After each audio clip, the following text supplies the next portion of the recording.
talk about illustration 3 from journal entries, है ना। D के गोयल वाली बुक्स में देखेंगे illustration 3 को journal entries से। तो जरा ध्यान से देखो, हमारा क्वेश्चन क्या था। जर्नल का फॉर्मेट तुमने पहले सीख लिया है ना, how to draft the format of journal.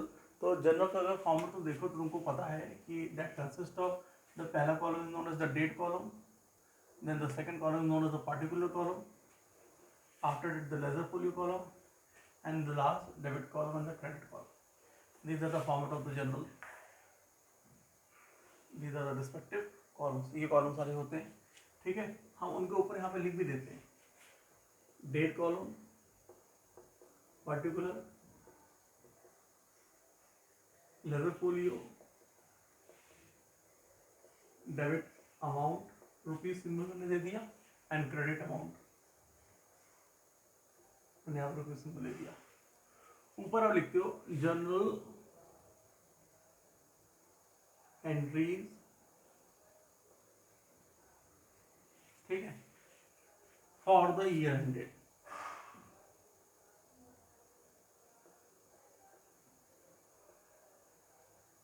जो भी ईयर एंडेड या मंथ एंडेड होगा आप वहां पे लिख दोगे। जैसे मान लो सपोज ईयर एंड्स ऑन 31 मार्च, आप यहाँ लिख दो 31 मार्च 2020। अगर मंथ की है तो आप यहाँ लिख दोगे 30 अप्रैल 2020, ठीक है। और ऊपर लिखते हो आप इसके भी ऊपर, ये बिल्कुल स्पेसिफिक फॉर्मेट है जो हर इंडिविजुअल को फॉलो करना है जर्नल के लिए, ठीक है। Date, particular, ledger folio, debit amount, credit amount. अभी मेरे से मत पूछना कि सर लेजर फोलियो का काम क्या है, इसका काम आगे पता चलेगा, ठीक है। तो और जैसे फॉर्मेट आपने ड्राफ्ट किया उसके ऊपर क्या लिखना आपने, general entries in the books for the year ended. जो भी ईयर एंडेड होता हो वहाँ पे, क्योंकि जर्नल एक साल के बनाते हैं, ठीक है, जितने स्पेसिफिक पीरियड के लिए, और वो स्पेसिफिक जब एंड होता होगा तो एंड की डेट मुझे यहाँ पे डाल देनी है। और उसके ऊपर मैंने क्या लिखना है, messrs, M/S, messrs the name of the owner. जिस बिजनेस की आप जर्नल एंट्रीज पास कर रहे हो उसका नाम भी आपको क्या करना, मेसर्स में लिख देना है, ठीक है। सपोज करो कोई बिजनेस, उसका जो भी नाम होगा आप उसका नाम यहाँ पे M/S करके लिख दोगे। राम एंटरप्राइजेस, हना, रिलायंस इंडस्ट्रीज, टाटा, जो भी होगा नाम, वो नाम यहाँ पे लिख दोगे, ठीक है। तो now will see illustration 3 from D के गोयल। अगर इलस्ट्रेशन 3 देखें तो वहाँ पे देखो उनको दिया हुआ है that recall the following transaction the journals of Vishal brother, है ना। तो इस बार who is the owner of the business, business किसके नाम से है, बिजनेस का नाम क्या है, विशाल ब्रदर्स। तो मैंने मेसर्स में क्या करना है, यहाँ पे मेसर्स विशाल ब्रदर्स लिख देना है, ठीक है। यहाँ पे जो हमको एंट्रीज दी हुई हैं, जो ट्रांजेक्शन दिए हुए हैं, वो मई मंथ के दिए हुए हैं सारे ट्रांजेक्शन। देखो 2018 में, है ना। तो मैंने यहाँ पे लिख देखो फॉर द ईयर एंडेड ना करके यहाँ पे हम क्या करेंगे, instead of writing year we will write what, month, क्योंकि हमको यहाँ पे मंथ का ट्रांजेक्शन दिया है। मंथ एंडेड मई कितने दिन का होता है, जैन, फेब, मार्च, अप्रैल, मई, 31st।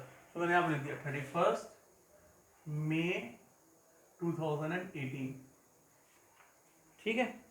ईयर हमारा एंड होता है 18 में, ठीक है, 18 का। तो 18 यहाँ पे, और मंथ का एंड हो रहा मई में, तो मैंने 31 मई लिख दिया।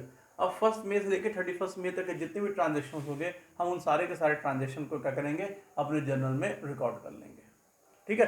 तो now this is the complete format. अभी हमने क्या किया, हमने तो अभी पूरा का पूरा कंप्लीट फॉर्मेट ड्राफ्ट किया है, ठीक है। ये आपको हर क्वेश्चन में करना है। मैं आगे हो सकता है कि सारे क्वेश्चन में इस तरह से फॉर्मेट ड्राफ्ट ना करूं, लेकिन आपको हर क्वेश्चन में ये फॉर्मेट ड्राफ्ट करना ही करना है, ठीक है। Now see the first transaction आपका क्या है, that on 1 May 2018 commence business with cash. और देखो आपको आपके राइट साइड पे अमाउंट दिया 5 lakh. Commence business with cash rupees how much, 5 lakh. अब ईयर क्या था, मैंने ईयर यहाँ पे लिख दिया 2018। मंथ क्या है, मई। ट्रांजेक्शन किस डेट का, 1 का है। तो मैंने इस तरह से इन्फॉर्मेशन लिख दी। बोला commence business with cash rupees 5 lakh. If business started with cash rupees 5 lakh तो 2 अकाउंट्स विल बी अफेक्टेड।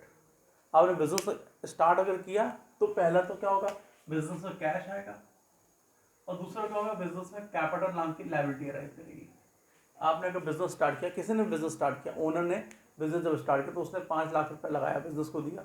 तो आप जो फंड बिजनेस को दोगे उससे बिजनेस में कैश का बैलेंस इंक्रीज हो जाएगा, ठीक है। और दूसरा क्या हुआ, ओनर ने बिजनेस को जो भी दिया उसको बिजनेस क्या ट्रीट करता है, कैपिटल ट्रीट करता है। Whatever amount of goods is being provided by the owner to the business, जो कुछ भी अमाउंट ओनर ने दिया, गुड्स जो कुछ भी बिजनेस ने ओनर ने दिया किसको, बिजनेस को, बिजनेस हमेशा उसको क्या ट्रीट करता है, कैपिटल ट्रीट करता है। तो दूसरा अकाउंट क्या अफेक्टेड होगा, कैपिटल, क्योंकि ओनर ने दिया था। तुम जान रहे हो कि cash is your real account and capital is your personal account. तो कैश रियल अकाउंट है तो रियल का रूल लगा दोगे, कैपिटल पर्सनल अकाउंट है तो आप उस पर पर्सनल का रूल बड़े आराम से लगा सकते हैं। ठीक है, अब कैश रियल अकाउंट, रियल का रूल याद है, तुमने काफी दिन पहले रियल का रूल लिख लिया था, इससे तुमको याद होगा। रियल रूल क्या है, debit what comes in, credit what goes out. ठीक है, अब इस बार देखो, अगर ओनर ने बिजनेस में 5 लाख रुपए लगाए तो बिजनेस में कैश आ रहा है कि जा रहा है, ओनर ने लगाए तो कैश आ रहा है। और रियल का रूल क्या है, डेबिट व्हाट कम्स इन। ठीक है, तो रियल का रूल क्योंकि डेबिट व्हाट कम्स इन है, के रूल से आप क्या करोगे, आप कैश को कर दोगे डेबिट, है ना।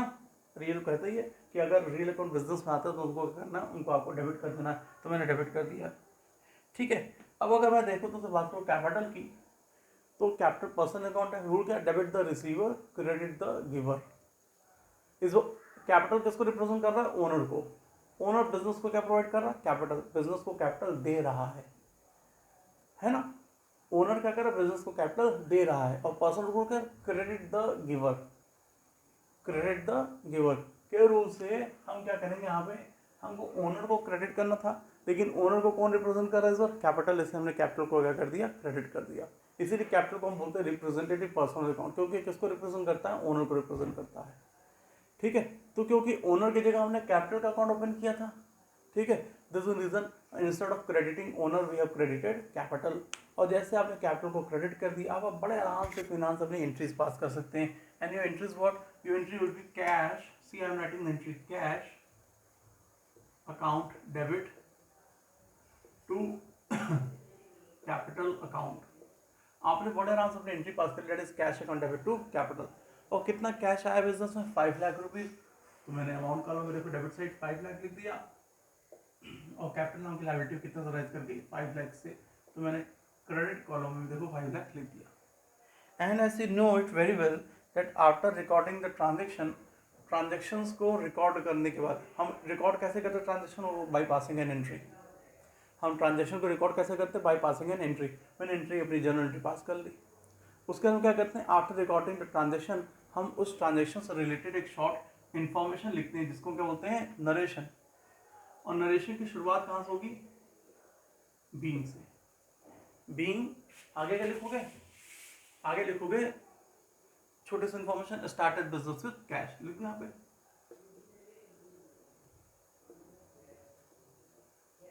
With cash. और जैसे आपका ट्रांजेक्शन नरेशन पूरा हो गया, आप इसको बंद कर लेंगे और लाइन से क्लोज कर लेंगे। पर्टिकुलर कॉलम को पूरा नहीं, सिर्फ उसी पर्टिकुलर कॉलम को क्या करना है, आपको लाइन से क्लोज करना है।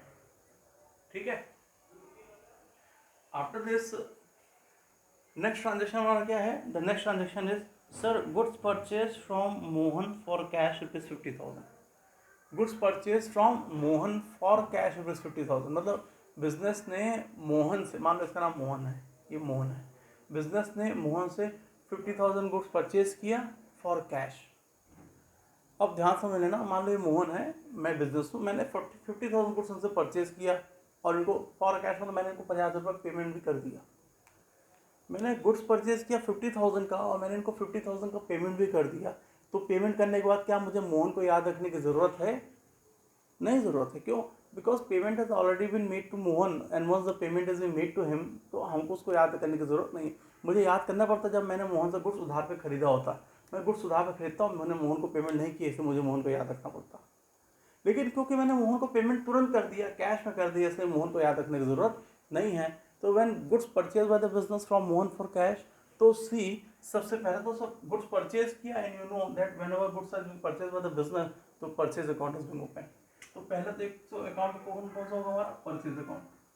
दूसरा, आपने गुड्स परचेज किया, मोहन को याद रखने की जरूरत नहीं, इसलिए मोहन अकाउंट अफेक्टेड नहीं होगा। आपने पेमेंट कर दिया ना, जब बिजनेस से पेमेंट किया तो बिजनेस से कैश गया, और जब बिजनेस से कैश गया तो दूसरा अकाउंट कौन सा अफेक्टेड होगा हमारा, कैश अकाउंट अफेक्टेड हो जाएगा। तो 2 accounts are being affected, that is purchase and cash. This 2 accounts are being affected, purchase and cash. Purchase कौन सा अकाउंट है, आपको याद रखना है, that purchase is a nominal account and cash as usual is a real account. ठीक है, अब परचेज नॉमिनल अकाउंट है, बिजनेस से गुड्स परचेज किया, will always treated as expense from the business point of view. Business goods purchase किया, business के purchase किया होगा, हमेशा एक्सपेंस माना जाएगा। गुड्स परचेज किया, पैसा खर्चा हुआ, एक्सपेंस बोलोगे। तो परचेज इज एक्सपेंस, और नॉमिनल को क्या कहता है, debit all expenses and losses. सारे एक्सपेंसेस और लॉसेस को क्या करना है, डेबिट करना है, क्योंकि परचेज एक्सपेंस है, इसलिए परचेज भी क्या हो जाएगा, हमारा डेबिट हो जाएगा।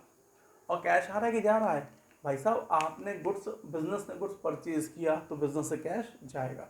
गुड्स खरीदोगे तो पेमेंट करोगे ना, तो कैश जाएगा, कैश जा रहा है। और रियल का रूल क्या कहता है, that credit what goes out. और रियल का रूल तो यही कहता है, that credit what goes out. तो क्रेडिट व्हाट गोज आउट के रूल से आप कैश को क्या करेंगे, आप कैश को क्रेडिट कर देंगे और बड़े इत्मीनान से अपनी एंट्री पास कर सकते हैं। What is your journal entry, that is purchase account debit to cash. I am passing the entry over here. Very first will write the date, date किस डेट, कौन सा डेट का ट्रांजेक्शन है, second date का transaction है, तो मैंने यहाँ डेट डाल दी। नाउ राइट द एंट्री, हमारी एंट्री क्या है, purchase account debit to cash account, and we have purchase good for rupees 50,000, तो मैंने यहाँ पे अमाउंट में भी देखो 50,000 लिख दिया, और यहाँ पे मैंने कितना लिख दिया, 50,000 लिख दिया। और फिर एज यूजुअल कि सर अगर आपने अमाउंट लिख दिया, एंट्री पास कर ली, तो इंटरेस्ट रिलेटेड शॉर्ट इन्फॉर्मेशन, जिसको हम क्या कहते हैं, नरेशन, वो लिखना पड़ेगा। मैंने नरेशन की शुरुआत देखो कर दी, being goods purchase for cash, being goods purchase for cash, मैंने लिख दिया। ठीक है, नाउ दिस, मैंने इस ट्रांजेक्शन की क्या कर ली, एंट्री पास कर ली, और उससे रिलेटेड शॉर्ट इन्फॉर्मेशन जिसको नरेशन बोलते हैं वो भी मैंने क्या किया, लिख दिया। अगर अब आपको इन दोनों एंट्रीज में कोई प्रॉब्लम है तो you can ask me. Okay, now see the next transaction that is dated on 3rd of May, that is goods purchase from Ajay for ₹1,20,000। Now see अगर अपना थर्ड ट्रांजेक्शन देखो, जो कि हमारे 3 तारीख का है, शायद 3rd of May का है, बोल रहा क्या, goods purchase from Ajay for ₹1,20,000। Business ने अजय से 1,20,000 का गुड्स परचेज किया। ठीक है, suppose I am business and this is Ajay, I had purchase goods for ₹1,20,000 from him. अगर मैंने अजय से, मैं बिजनेस हूँ ना, मैंने 1,20,000 का अजय से गुड्स परचेज किया, तो very first purchase account will be affected. Now very first we need to understand that whether this transaction, goods purchased from Ajay for ₹1,20,000, is a cash transaction or credit transaction।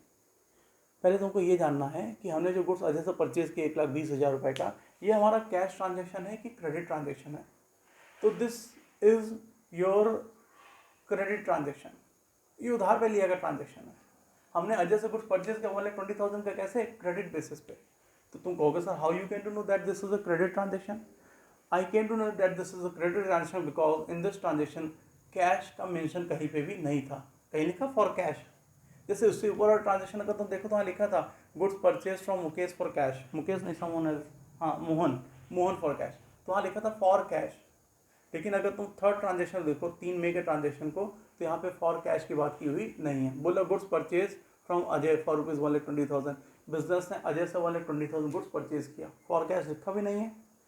और साथ साथ हमने जिससे goods purchase किया उसका नाम दिया हुआ, किससे गुड्स परचेज किया, अजय से गुड्स परचेज किया है, क्योंकि पार्टी का नाम मेंशन था और कैश की बात नहीं की गई थी। हमने जिससे गुड्स परचेज किया 1,20,000 को, उसका नाम मेंशन है ट्रांजेक्शन में, ठीक है, और कैश की बात नहीं की गई है, इसीलिए हम इस ट्रांजेक्शन को क्या मानेंगे, क्रेडिट ट्रांजेक्शन मानेंगे।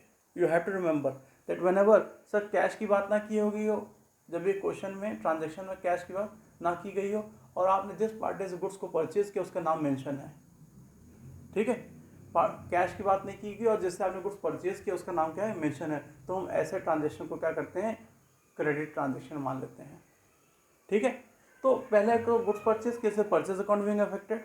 दूसरा, सर मैंने अजय से गुड्स परचेज किया क्रेडिट बेसिस पे, तो मुझे अजय को याद रखना पड़ेगा जब तक हम अजय को पेमेंट नहीं कर देते, है ना। अजय से गुड्स परचेज किया तो मुझे अजय को याद रखना पड़ेगा जब तक हम अजय को पेमेंट नहीं कर देते हैं। तो दूसरा अकाउंट कौन सा अफेक्टेड होगा, second account will be affected by the name of Ajay. ठीक है, तो 2 accounts are being affected, that is purchase and Ajay. अब परचेज कैसा अकाउंट आपका, is your nominal account, and Ajay क्योंकि नाम है इसलिए आपका पर्सनल अकाउंट है। तो हम परचेज क्योंकि नॉमिनल इसलिए नॉमिनल रूल लगाएंगे, और अजय क्योंकि पर्सनल इसलिए हम उस पर पर्सनल का रूल बड़े आराम से लगा सकते हैं। Now see when ever you purchase the goods, वो आपका एक्सपेंस होगा, एंड नॉमिनल रूल क्या कहता है, सारे एक्सपेंसेस को लॉसेस को क्या करना है, डेबिट करना है। इस रूल के बेसिस पे हम परचेज को कर देंगे डेबिट। और अजय पर्सनल है, पर्सनल को रूल क्या कहता है, debit the receiver and credit the giver. अगर बिजनेस ने अजय से गुड्स परचेज किया तो अजय ने गुड्स बिजनेस को दिया, giver. Since Ajay is giver तो हम क्या करेंगे, पर्सनल रूल से क्रेडिट द गिवर के रूल से अजय को क्या कर देंगे, क्रेडिट कर देंगे, और आपकी एंट्री बनकर तैयार हो जाएगी। And what is the entry, entry will be purchase account debit to Ajay, and you purchase goods for ₹1,20,000। तो मैंने अमाउंट कॉलम में यहाँ पे देखो 1,20,000 लिख दिया।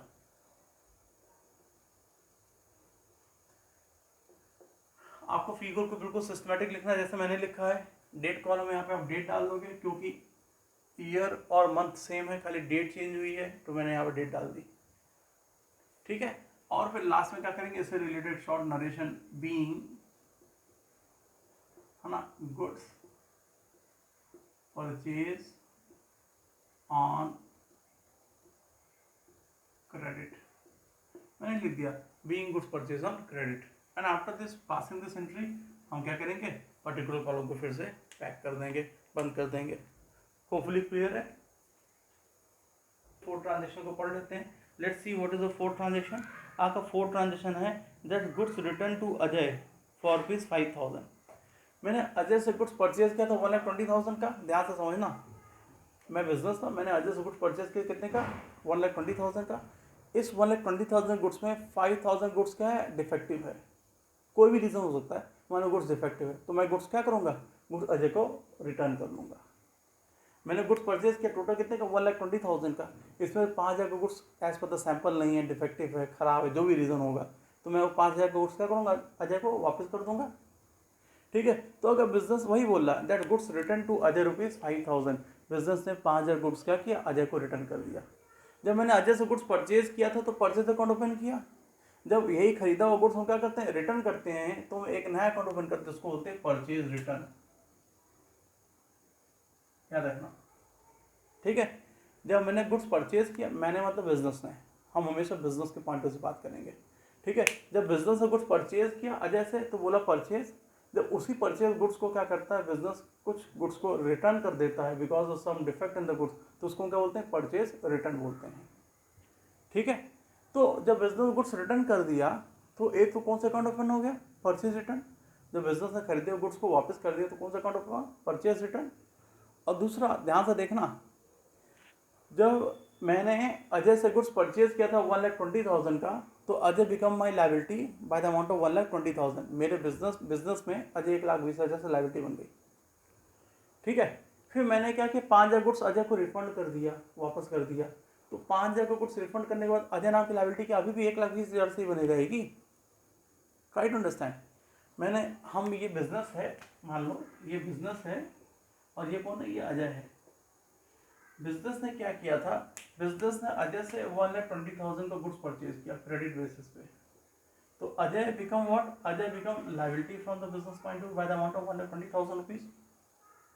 अगर बिजनेस ने क्या किया, बिजनेस ने 5,000 गुड्स अजय को रिफंड कर दिया, वापस कर दिया, भैया अजय भाई गुड्स क्या एज पर द सैंपल नहीं, गुड्स सही नहीं थी, वहां से वापस ले लो। तो 5,000 को गुड्स रिफंड करने के बाद क्या अजय अभी भी मेरे बिजनेस में 1,20,000 से लायबिलिटी है, नहीं ना। हमने 5,000 गुड्स रिफंड कर दिया, तो अब अजय हमारे बिजनेस में लायबिलिटी बना रहेगा सिर्फ 1,15,000 से। मतलब अब हम अजय को सिर्फ 1,15,000 देंगे, 1,20,000 नहीं देंगे, क्योंकि मैंने 5,000 का सामान ही वापस कर दिया, तब उसको कितना पेमेंट करेंगे, 1,15,000। एग्री करोगे। तो this is what I am saying, जब when business return goods for ₹5,000, तो जब बिजनेस परचेज किए गुड्स को रिटर्न करता है तो एक अकाउंट ओपन करता है किस नाम से, परचेज रिटर्न। और दूसरा, बिजनेस में अजय नाम की लायबिलिटी घट रही है, 1,20,000 से कितनी हो जा रही है, 1,15,000 पे। अजय नाम की लायबिलिटी घट रही है, इससे दूसरा कौन कौन सा अफेक्टेड होगा, अजय अफेक्टेड होगा। कई बार बच्चों को कन्फ्यूजन होता है कि सिर्फ दूसरा अजय क्यों अफेक्टेड हो गया, है ना। तो अजय इसलिए अफेक्टेड हो रहा है क्योंकि जब हमने गुड्स अजय को रिफंड किया तो अजय नाम की लायबिलिटी बिजनेस में क्या हो रही है, घट रही है। When we purchase goods from Ajay, Ajay become liability by the amount of 1,20,000। If you are returning goods worth rupees 5,000 तो अजय नाम की liability will decrease by the amount of 5,000 and it will remain at rupees 1,15,000। तो this was reason second of कौन सा affected हुआ, Ajay affected हुआ। ठीक है, अब आपको याद रखना एक चीज़ तुमने देख ली कि परचेज से देखिए हमेशा डेबिट होगा। अभी तो हम यही कहेंगे, कुछ आगे कुछ केसेस बनेंगे जहाँ पे परचेज क्रेडिट हो जाएगा, लेकिन अभी तक परचेज हमेशा क्या होगा, डेबिट होगा। आपको याद रखना that purchase always debit and आपको ये भी याद रख लेना purchase return always credit. Purchase return क्या होगा, हमेशा क्रेडिट होगा। ठीक है, और हमने गुड्स किसको रिटर्न किया, अजय को। अजय कौन सा अकाउंट है, पर्सनल अकाउंट है। अगर हमने गुड्स रिटर्न किया तो अजय क्या कर गुड्स को रिसीव कर रहा होगा इस बार। जब बिजनेस में गुड्स रिटर्न किया तो अजय क्या करेगा, गुड्स रिसीव करेगा। और पर्सन को कहता है डेबिट द रिसीवर के रूल से आप अजय को क्या कर देंगे, डेबिट कर देंगे। और भाई तुम एक चीज़ और देखो ना कि अकाउंट में हर ट्रांजेक्शन कम से कम 2 अकाउंट अफेक्टेड हो रहा है, और अगर एक डेबिट और दूसरा अपने आप क्या होगा, क्रेडिट होगा। उस तरह अगर एक यहाँ पर क्रेडिट था तो ये अपने आप क्या हो जाएगा, डेबिट हो जाएगा। मतलब बिना रूल लगाए भी आप एक आपने एक को फाइंड कर लिया दूसरा बता सकते थे, लेकिन हम रूल लगा कर प्रैक्टिस करेंगे तो ज़्यादा बेहतर माना जाएगा। ठीक है, तो you have to remember that purchase always debit and purchase return तो ऑलवेज क्रेडिट, वो कभी डेबिट होने वाला नहीं है। परचेज रिटर्न हमेशा क्या होगा, आपका क्रेडिट ही होगा, ये याद रखना। इसको रूल से भी हम आगे अंडरस्टैंड कर लेंगे। अभी तो हमारे बड़े आराम से एंट्री पास कर सकते हैं। अगर मैं एंट्री देखूँ तो किस तारीख की एंट्री है, डेट इज ऑफ 4 मई, तो मैंने डेट कॉलम यहाँ पे 4 तारीख डाल दी और बड़े आराम से क्या कर सकते हैं, एंट्री लिख सकते हैं। The entry is what, Ajay debit, Ajay क्योंकि नाम है इसलिए हमने आगे अकाउंट नहीं लिखा, अजय डेबिट टू और to purchase return account and we have return goods for rupees how much 5,000। तो तुम जरा ध्यान से देखो तो कितना बढ़िया तरीके से वंस प्लेस के नीचे वंस प्लेस, टेंस के नीचे टेंस प्लेस, फिगर कितने अच्छे से लिखा गया है। इसी तरीके से आपको प्रैक्टिस करनी है, फिगर आगे पीछे नहीं होने चाहिए। फिगर देख लो, जो लाइन है वो मेंटेन है, वंस प्लेस के नीचे वंस प्लेस आ रहा है, टेंस के नीचे टेंस आ रहा है, लैक के नीचे लैक आ रहा है, 1000 के 10,000 के नीचे 10,000 प्लेस आ रहा है। ठीक है, and after writing this transaction you have to write a short narration. मैंने लिखा बीइंग गुड्स रिटर्न, तुम चाहो तो आप बढ़ा के लिख सकते हो, being goods return to Ajay, कुछ भी लिखना चाहो, मैंने लिख दिया शॉर्ट नरेशन। ठीक है, होपफुली इसमें किसी को कोई प्रॉब्लम नहीं है, ये क्लियर है। That is of fifth transaction. देखते हैं हमारा फिफ्थ ट्रांजेक्शन क्या कह रहा है। हमारा फिफ्थ ट्रांजेक्शन कह रहा है that goods sold to Rajiv rupees 40,000। इस बार गुड्स परचेज नहीं किया, इस बार बिजनेस ने क्या किया, राजीव को गुड्स सोल्ड किया। Goods sold to Rajiv for rupees how much, for rupees 40,000। अगर बिजनेस ने गुड्स सोल्ड किया तो पहला तो एक तो क्लियर हो गया ना, एक तो अकाउंट कौन सा अफेक्टेड होगा, एक तो sales account will be affected ना। पहले ये क्लियर करना पड़ेगा, अगर बिजनेस ने राजीव को गुड्स सोल्ड किया, ये बिजनेस है, ठीक है, इसने गुड्स क्या किया, राजीव को सोल्ड किया, तो whether this is a cash transaction और क्रेडिट ट्रांजेक्शन। तो अगेन तुम देखो यहाँ पे कहीं कैश के नामों निशान है क्या, नहीं सर, कैश की बात नहीं की हुई है। एक तो कैश की बात नहीं की गई है, दूसरा हमने जिस पार्टी को गुड्स बेचे उसका नाम दिया हुआ है, मतलब पार्टी का नाम भी मेंशन है। कैश की बात भी नहीं की गई है और पार्टी का नाम भी मेंशन है, मतलब एक ऐसा ट्रांजेक्शन हुआ, this is our credit transaction. आपको याद रखना है, अगर कैश की बात ना की गई और पार्टी के नाम मेंशन हो तो कैसा ट्रांजेक्शन, क्रेडिट ट्रांजेक्शन। मतलब बिजनेस ने राजीव को गुड्स कैसे सोल्ड किया, उधार पे, क्रेडिट पे। तो एक तो सेल, क्योंकि गुड्स सोल्ड किया सेल्स अकाउंट इज अफेक्टेड। दूसरा हमने राजीव को गुड्स सोल्ड किया तो राजीव को याद रखने की जरूरत होगी, क्योंकि फ्यूचर में हमें राजीव से पैसे लेने होंगे। तो इससे दूसरा अकाउंट कौन सा अफेक्टेड हो गया, राजीव अफेक्टेड हो गया। ये याद रखना आपको, है ना। हमने गुड्स सोल्ड किया राजीव को तो दूसरा अकाउंट कौन सा अफेक्टेड हो गया, राजीव अफेक्टेड हो जाएगा।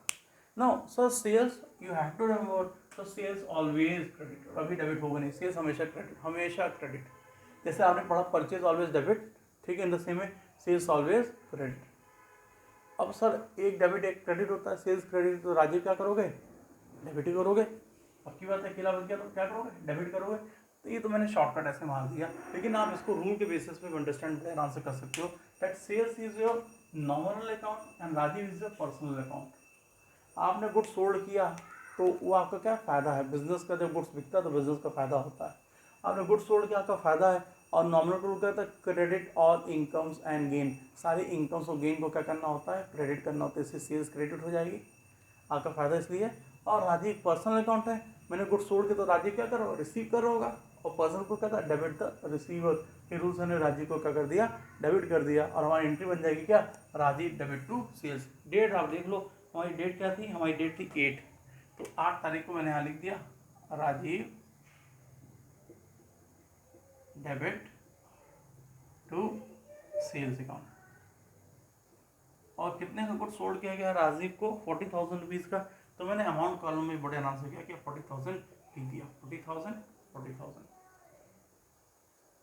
और नरेशन तो लिख दो, बीइंग गुड्स सोल्ड